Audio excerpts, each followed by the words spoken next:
Hello student, आज मैं बताने वाला हूँ BEd school observation 2 week internship के बारे में। देख लेंगे कुछ इंपॉर्टेंट जो पॉइंट है उस पर हम चर्चा करेंगे। बात करेंगे some important point of observation, how to fill observation file, 2 weeks internship related viva voce question and full information of school experience. आज का ये वीडियो थोड़ा लंबा हो सकता है, तो वीडियो आप स्किप करना देखें, नहीं तो आपको समझ में नहीं आएगा। मेरे चैनल यूएस एजुकेशन पे आप सभी का स्वागत है। अगर आपने मेरे चैनल को सब्सक्राइब नहीं किया है तो प्लीज़ मेरे चैनल को सब्सक्राइब करें। मेरा वीडियो अगर अच्छा लगे तो लाइक करना ना भूलें, साथ में मेरे वीडियो को शेयर भी करें और कमेंट करना ना भूलें। जब आप बीएड कर रहे हैं तो इंटर्नशिप प्रोग्राम जो होता है वो बहुत महत्वपूर्ण होता है। बीएड प्रथम वर्ष कहने का मतलब कि जो इंटर्नशिप जो प्रोग्राम होता है 12 डेज़ का, वो सेकंड सेमेस्टर में होता है। बीएड सेकंड सेमेस्टर में होता है ना। और ये यहीं पे पूछ सकते हैं आपको क्वेश्चन निकाल के कि आपका जो इंटर्नशिप जो प्रोग्राम होता है प्रथम वर्ष में वो कितने दिन का होता है। तो 12 डेज़ का ये आपको पता होना चाहिए, 12 दिवसीय होता है। बात करेंगे नीचे शाला अनुभव कार्यक्रम से आशा है कि आप क्या समझते हैं शाला अनुभव से। तो यह शाला अनुभव कार्यक्रम क्यों कराया जाता है, तो यहाँ पे हम बता सकते हैं कि संवेदनशील और चिंतनशील शिक्षक तैयार करना, सेंसिटिव एंड रिफ्लेक्टिव टीचर जो हम क्या करते हैं प्रिपेयर करते हैं। दूसरा छात्राध्यापकों, छात्राध्यापक किसे बोलते हैं अब बात कर लेते हैं। तो छात्राध्यापक वो होते हैं जो बीएड प्रथम वर्ष बीएड सेकेंड जो ईयर के जो विद्यार्थी होते हैं वो छात्राध्यापक कहलाते हैं। टीचर स्टूडेंट जिनको बोलते हैं, वो क्या करते हैं समुदाय व बच्चों को समझ। ऑब्जर्वेशन क्यों किया जाता है, ऑब्जर्वेशन हम के लिए जाते हैं तो वहाँ के जो बच्चे होते हैं, वहाँ के जो समुदाय होते हैं, वहाँ के लोग होते हैं, है ना, उनको समझने के लिए हम क्या करते हैं प्रथम वर्ष में ऑब्जर्वेशन के लिए जाते हैं। बात करें नेक्स्ट पॉइंट की, समस्याओं को पहचानने तथा उनसे जूझने के लिए तैयार होना। वहाँ जैसे आप बच्चे से मिल रहे हैं या वहाँ के समुदाय से बात कर रहे हैं, है ना, तो उनकी जो समस्या है, माफ़ कीजिएगा यहाँ पे पहचानने का जो हिंदी में जो लिखा हुआ है वहाँ मिस्टेक है ना। तो ये जो समस्या है वहाँ की, जो उस एरिया की जो समस्या है, वहाँ के जो बच्चे की समस्या है, उनको पहचानना और उनकी जो समस्या है, उनकी जो प्रॉब्लम है, उनको सॉल्व करना। उनके लिए क्या हो जाते हैं, हम प्रिपेयर हो जाते हैं। इसी के लिए हमको ऑब्जर्वेशन के लिए भेजा जाता है। बात करेंगे आगे कि ये जो इस वर्ष कहने का मतलब जो प्रथम वर्ष के जो छात्राध्यापक होते हैं वो कक्षा में नियमित रूप से पढ़ाना नहीं होता है। मतलब जब हम ऑब्जर्वेशन के लिए जाते हैं तो ध्यान रखेंगे कि हमारा जो वर्क होता है वो पढ़ाने का नहीं होता है। हमारा जो वर्क होता है वो अवलोकन करने का होता है ना। आगे बात कर लेते हैं। अपितु शाला विद्यार्थियों, उनके परिवार व समुदाय का अवलोकन करने, समझने व जानने का प्रयास करना है ताकि वे उनकी आवश्यकताओं, प्राथमिकताओं, अनियमित गतिविधियों को समझ सकें।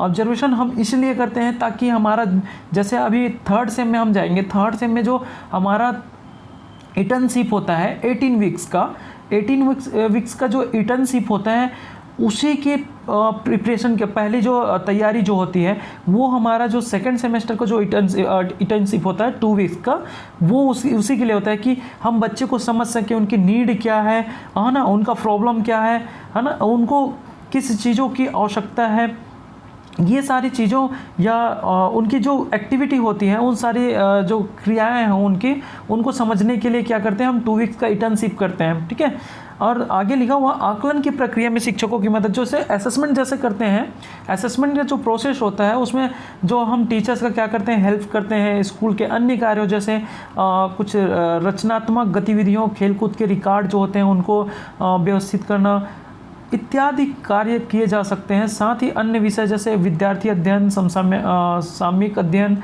शैक्षिक अध्ययन, इन सारी चीज़ों को हम क्या करते हैं ऑब्जर्वेशन में जब जाते हैं तो सीखते हैं। ठीक है। शाला अनुभव कार्यक्रम के कुछ उद्देश्य होते हैं, है ना। तो किस उद्देश्य को लेकर शाला अनुभव जो कार्यक्रम है वो किया जाता है, क्या एम है, तो ये बात कर लें क्या ऑब्जेक्टिव है इसके।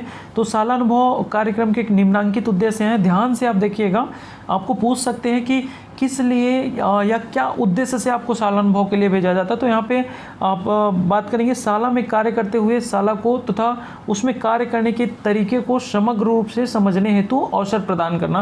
मतलब शाला में कार्य कैसे किया जाता है, मतलब स्कूल में जब हम वर्क करते हैं, है ना, वो उनके जो तरीके होते हैं, किस टाइप के हम काम वहाँ पे करते हैं, और जो स्टूडेंट होते हैं, जो स्टूडेंट टीचर होते हैं, उनको स्कूल को समझने का एक मौका मिल जाता है, अवसर प्रदान करना यहाँ पे लिखा है, एक मौका मिल जाता है स्कूल को समझने के लिए। उसके साथ साथ जो स्कूल के जो बच्चे हैं, है ना, उनके पेरेंट्स है, जो समुदाय जो कहा गया है ना, तो उनको समझने का एक अवसर प्रदान करता है। दूसरी पॉइंट के बारे में बात करते हैं, वास्तविक परिस्थितियों में प्रभावी शिक्षण के लिए सैद्धांतिक समझ का उपयोग और चिंतन क्षमता का विकास। वास्तविक परिस्थितियां मतलब कहने का मतलब है कि अगर मैं यहाँ पे बैठ के पढ़ा रहा हूँ, ठीक है, मैं बिना बच्चे के बैठ के मैं अच्छे से पढ़ा सकता हूँ जब मेरे सहपाठी बैठे हों, लेकिन मैं बच्चों के सामने जाके अच्छे से प्रेजेंट नहीं कर पा रहा हूँ, तो इसी को हम बोल सकते हैं वास्तविक परिस्थिति। अब बच्चों को कैसे फेस करेंगे, है ना, जब बच्चे रहेंगे, क्या होता है कि 40 से 50 बच्चे होते हैं क्लास में, आप देखेंगे कि हम 10 बच्चों को शांत कर रहे हैं तो 10 बाकी जो बच्चे होते हैं, 10 बच्चे जो होते हैं वो बातें करने लग जाते हैं, फिर बाकी 10 बच्चे होते हैं फिर से पीछे से बात कर लेते हैं। तो ये जो वास्तविक परिस्थिति, हम उस बच्चों को कंट्रोल कैसे करें, है ना, उसकी क्षमता का विकास करना, है ना, ये हमारा ऑब्जेक्टिव हो सकता है। विद्यालय संबंधी विभिन्न कार्यों को करने के अवसर उपलब्ध कराना, ताकि वे प्रत्येक समस्या और चुनौती को पहचान कर हल कर पाने की क्षमता स्वयं विकसित कर सकें।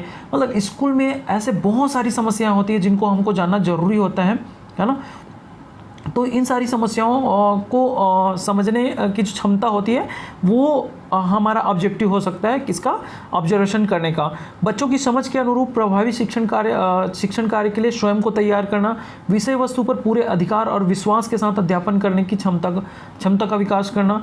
शाला अनुभवों के दौरान शाला प्रबंधन समुदाय के साथ कार्य। शाला प्रबंधन कहने का मतलब जो जन भागीदारी जो समिति होता है, शाला प्रबंधन समिति उसी को बोला जाता है।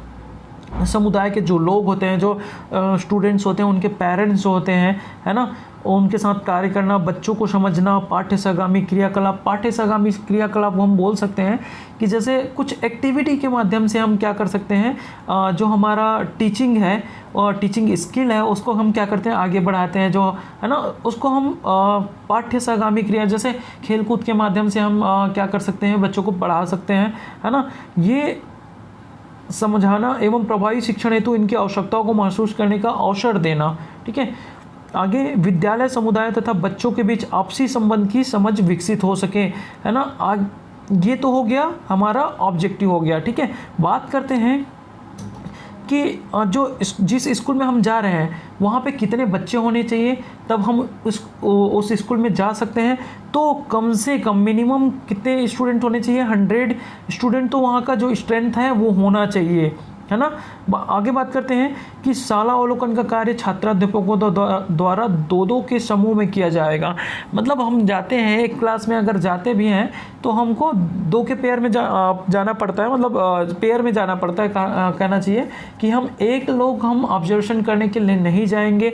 और आगे हम देखेंगे कि इसके लिए भी क्राइटेरिया कि कितने स्टूडेंट हैं तब हम जा सकते हैं। तो मैंने पहले बता दिया 100 स्टूडेंट कम से कम होने चाहिए, है ना। अगर 100 स्टूडेंट वहाँ का जो स्ट्रेंथ नहीं है तो हम उस स्कूल में नहीं जा सकते। दर्ज संख्या को ध्यान में रखकर 150 तक की दर्ज संख्या वाली शालाओं में 2 समूह, अगर 150 स्टूडेंट्स हैं तो वहाँ पे 2 ग्रुप में जाएंगे। 2 ग्रुप कहने का मतलब है कि 4 जो स्टूडेंट है 4 स्टूडेंट जाएंगे, है ना। उसके बाद 150 से 250 तक की अगर दर्ज संख्या है तो वहाँ पे 3 समूह 3 ग्रुप होंगे, मतलब 3 ग्रुप कहने का मतलब 6 स्टूडेंट, है ना।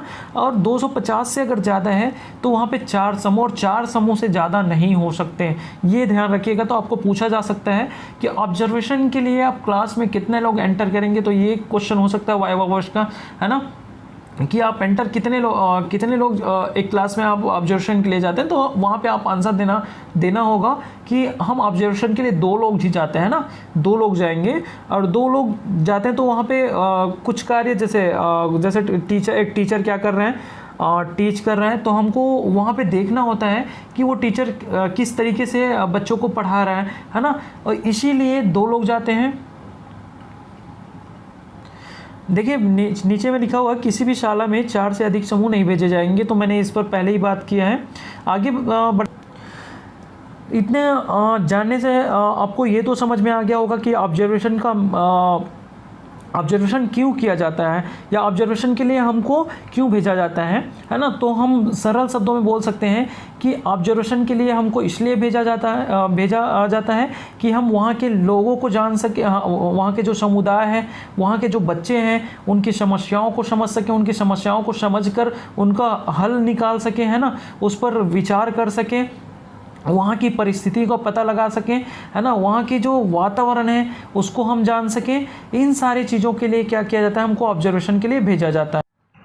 बात कर लेते हैं जो ऑब्जर्वेशन जो होता है, स्कूल ऑब्जर्वेशन 2 वीक्स जो इंटर्नशिप जो प्रोग्राम होते हैं वो कितने दिनों कितने स्टेज होते हैं, इसके कितने चरण होते हैं। तो मान सकते हैं हम 4 चरण मान सकते हैं, बोल सकते हैं 4 चरण। पहला स्टेज अगर माने तो सबसे पहले जो होता है स्कूल सेलेक्ट करना। स्कूल सेलेक्ट करने के बाद जो सेकंड जो स्टेज बोल सकते हैं कि जो ओरिएंटेशन जो होता है, साला उन्मुखीकरण, 2 दिवसीय उन्मुखीकरण होता है। ये उन्मुखीकरण में क्या किया जाता है कि जो स्कूल होते हैं ना, जिस स्कूल में हमको जाना है, वहाँ के जो प्रधान पाठक होते हैं या प्रिंसिपल जो होते हैं, हेड मास्टर या जो प्रिंसिपल होते हैं, और एक संबंधित जो टीचर होते हैं, है ना, उनको इनवाइट किया जाता है अपने कॉलेज में।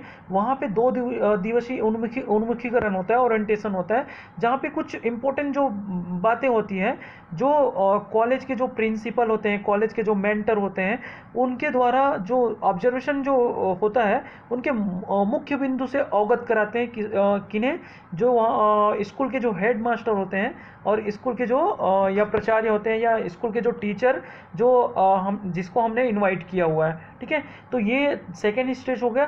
थर्ड स्टेज जो होता है स्कूल सेलेक्ट करने के बाद जो ओरिएंटेशन होता है 2 डेज़ का, देन उसके बाद क्या होता है कि जो हमारा कॉलेज होता है, जो संस्था होता है, उसके द्वारा हमें ट्रेन किया जाता है।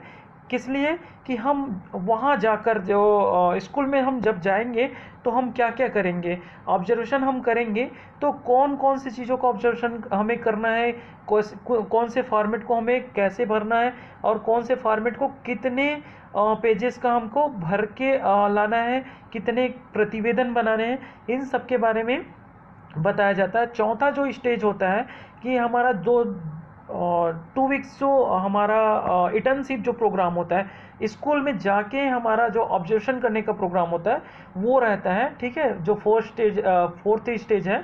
अब बात करेंगे हम इसी जो जिसके बारे में हम थर्ड स्टेज के बारे में बात करते हैं, जो संस्थान द्वारा जो हमको क्या किया जाता है, गाइड किया जाता है, हमको इंस्ट्रक्ट किया जाता है कि हमको क्या क्या करने हैं जाके। तो पहला यहाँ पे लिखा गया है छात्राध्यापक द्वारा भरे जाने वाला प्रपत्र। तो हम 10 प्रपत्र के बारे में बात करेंगे और किस प्रपत्र को आपको कितने पेज में लगाए जाने हैं ये मैं बताने वाला हूँ।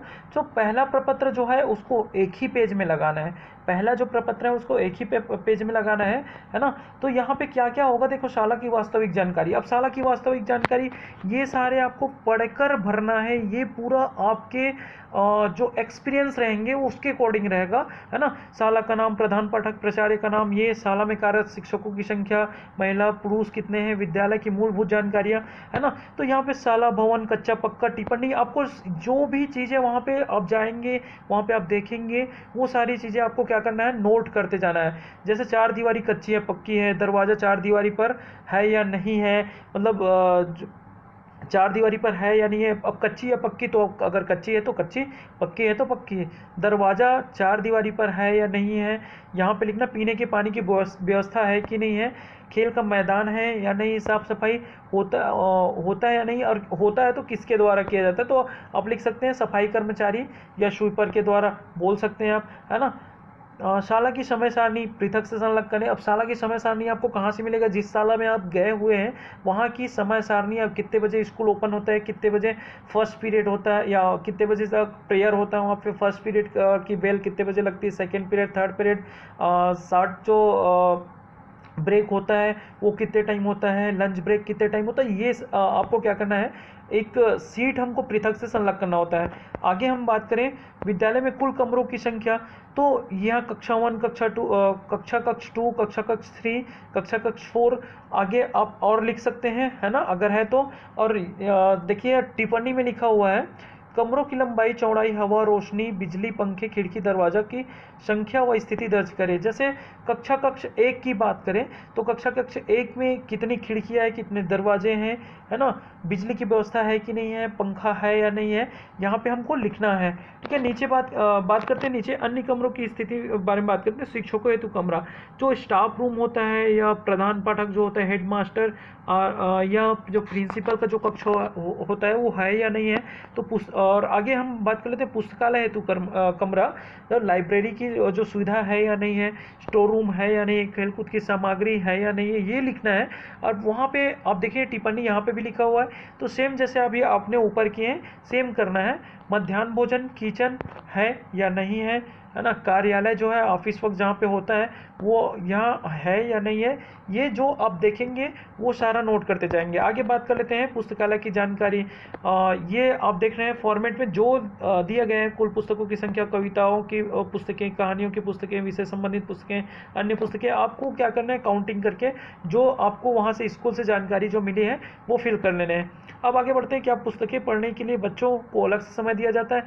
ये दिया जाता है तो हाँ, नहीं दिया जाता तो नहीं। ठीक है, कितना समय दिया जाता है, आधे घंटे, 1 घंटे, ये लिखना है। पुस्तकों की स्थिति व रखरखाव के बारे में टिप्पणी, तो आपको बताना है कि वहाँ पे रैक वगैरह है या नहीं है ना, पुस्तकों को रखने के लिए कहाँ पे रखा जाता है, तो ये सुविधा वहाँ पे उपलब्ध है या नहीं, इसको आपको क्या करना है टिप्पणी में लिखना है। मध्याह्न भोजन की व्यवस्था के बारे में लिखना है, मेन्यू किस प्रकार का होता है, पर डे अलग अलग है या एक ही मेन्यू को फॉलो किया जाता है, खाना बनाने हेतु बर्तन है या नहीं है, खाना खाने के लिए बर्तन है या नहीं है, क्या सभी बच्चे खाना खाते हैं। तो ये जो जो आपको फॉर्मेट में पूछा गया है वो आपको बताना है। और ये जो पहला जो फॉर्मेट है वो आपको एक पेज डालने हैं ना, शाला में कक्षा शिक्षण के अतिरिक्त होने वाली गतिविधियां, तो जो एक्टिविटी करवाई जाती है जैसे प्ले वगैरह कराए जाते हैं वहाँ पे, जैसे है ना, टेबल लर्न करने के लिए कुछ एक्टिविटी कराई जाती है, तो ये होता है या नहीं होता है, आपको हाँ या नहीं में जवाब देना है।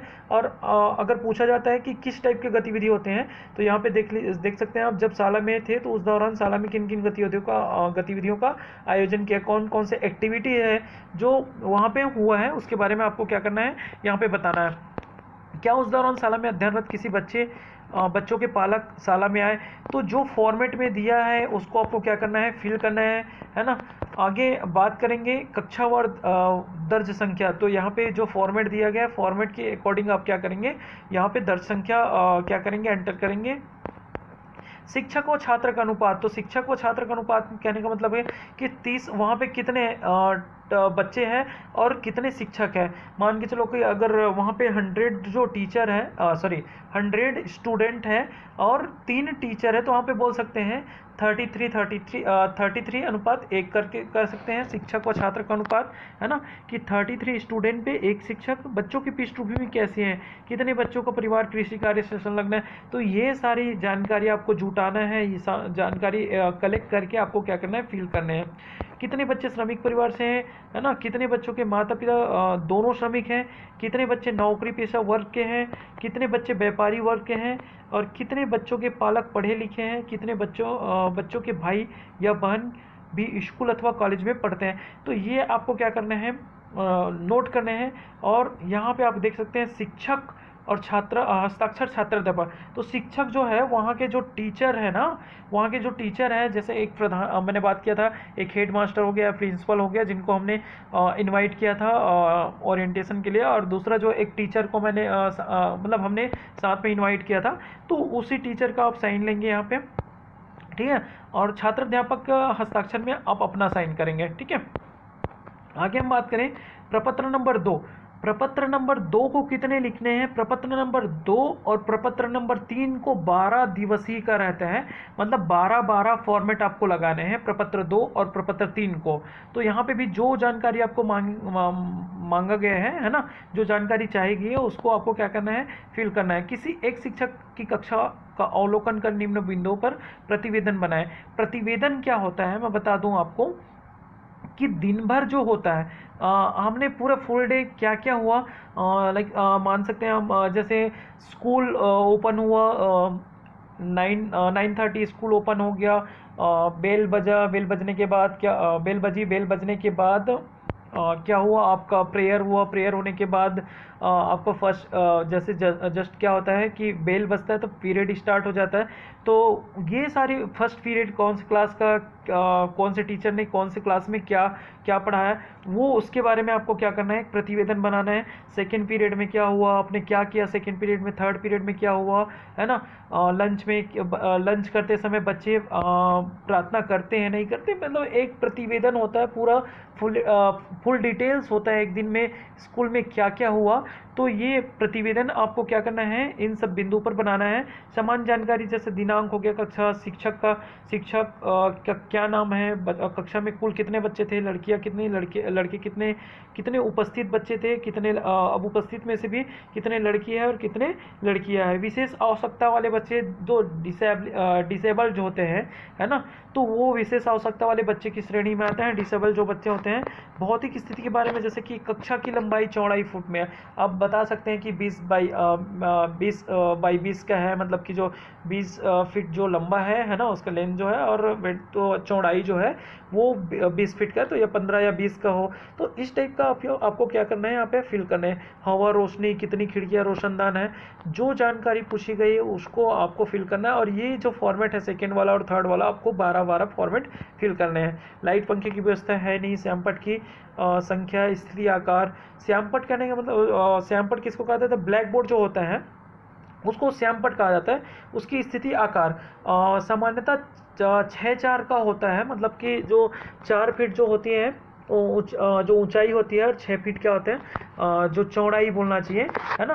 तो 4-6 का समांतर रहता है, आगे इससे बड़ा भी हो सकता है, ऐसा कोई ज़रूरी नहीं है ना। वो उसी स्कूल के जो कमरे की जो लंबाई और चौड़ाई के आधार पर वो करता है ना, जो श्यामपट्ट होता है वो। कक्षा में प्रदर्शित टीएलएम की जो स्थिति है, अब आपको पूछा जा सकता है यहाँ पे है ना, कक्षा में प्रदर्शित टीएलएम। तो टीएलएम क्या होता है, टीचिंग लर्निंग मटेरियल होता है।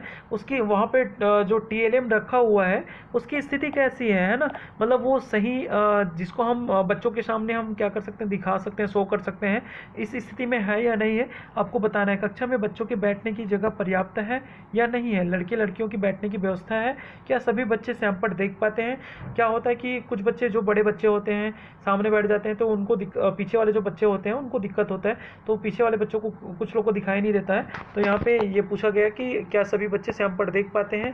आगे कक्षा की जो प्रक्रिया है, विषय किस विषय पर बातचीत हो रही थी, किन अवधारणाओं पर कार्य हो रहा था। जैसे मैं अगर मैथ्स का मतलब मैथ्स के टीचर हूँ, है ना, तो मैं हो सकता है समीकरण पढ़ा रहा हूँ, है ना, घातांक पढ़ा रहा हूँ, तो किन अवधारणाओं पर कार्य हो रहा है, मतलब हम जो टीचर है वो क्या कर रहा है, क्या बता रहे हैं, है ना। शिक्षक ने बच्चों को क्या कार्य करने को दिया, अब घातांक पढ़ा रहे हैं तो हो सकता है घातांक निकालने को दे दिया हो, है ना। यहाँ पे कार्य हेतु क्या निर्देश दिए गए, तो कार्य हेतु निर्देश की इस चीज़ों मतलब 10 मान के चलो कि 2 के घात 2 बराबर क्या होता है, ये इस टाइप का निकालने के लिए निर्देश दिया गया हो, है ना।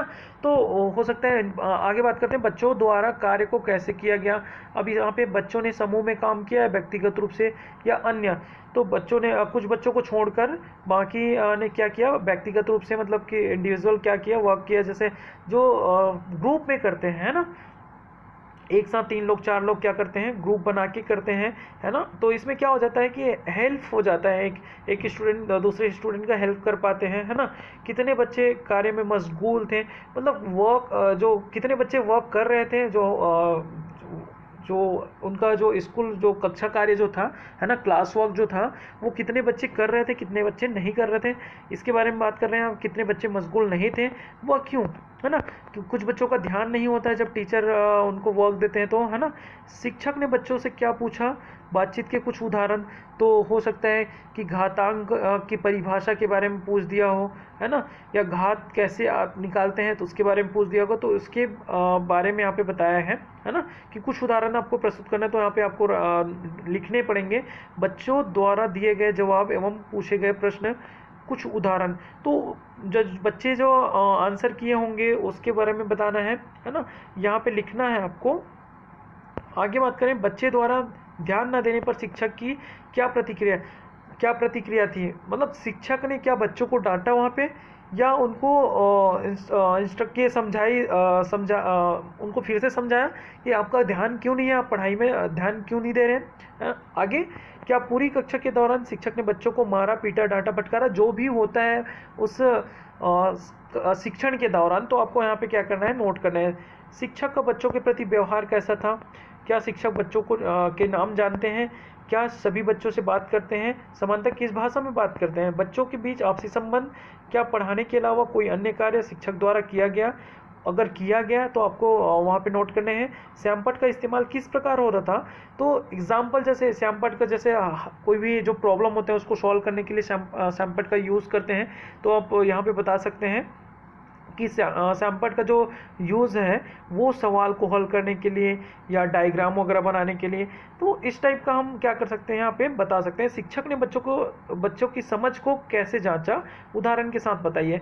अब बच्चों की समझ को कैसे जांचे, कोई क्लास वर्क देके या कोई ओरली जो क्वेश्चन होता है वो पूछ के बच्चों की जो समझ है उसको क्या कर सकते हैं, जांच सकते हैं, है ना। कक्षा का समापन कैसे हुआ, तो कक्षा का समापन जो होता है, मतलब प्राय आप देखे होंगे कि होमवर्क वगैरह देके होते हैं, है ना, या कभी किसी के लिए ताली बजवा कर, तो बहुत सारी चीज़ें होती हैं। तो यहाँ पे आपको लिखने हैं विशेषता आवश्यकता वाले जो बच्चे हैं, डिसेबल जो स्टूडेंट हैं, उनके लिए बात कर लेते हैं। क्या शिक्षक ने बच्चों को अलग से कार्य दिया, है ना, और दिया तो क्या दिया। कक्षा में इन बच्चों को पढ़ने लिखने में मदद के लिए अलग से सामग्री उपलब्ध है या नहीं है। शिक्षक का इन बच्चों के साथ व्यवहार कैसा है। प्राय आप देखे होंगे कि जो टीचर होते हैं, जो डिसेबल जो बच्चे होते हैं, उनको डांटना फटकारना ऐसा रहता है कि आप तुम तो कोई काम नहीं करते हो, इस टाइप का, है ना, ऐसा होता है। जो आप देखेंगे क्लासरूम में वो आपको क्या करना है, नोट करना है। ये आप नहीं करेंगे, मतलब आप टीच नहीं करते रहेंगे, कोई एक टीचर टीच करते रहेंगे, उसके बारे में आप जितना भी सारा हो रहा है ना उसको ही लिखना है आपको, है ना। अन्य बच्चों का इन बच्चों के साथ व्यवहार, इस विषय में अन्य अवलोकन, तो सेम जो मैंने पहले बताया कि हस्ताक्षर, छात्र, अध्यापक और शिक्षक। चलिए, जो नेक्स्ट जो प्रपत्र के बारे में हम बात करेंगे वो, इसके लिए मैं नेक्स्ट वीडियो अपलोड करूँगा। अगर आपको इसके बारे में जानना है तो मेरे वीडियो के साथ बने रहिएगा। धन्यवाद।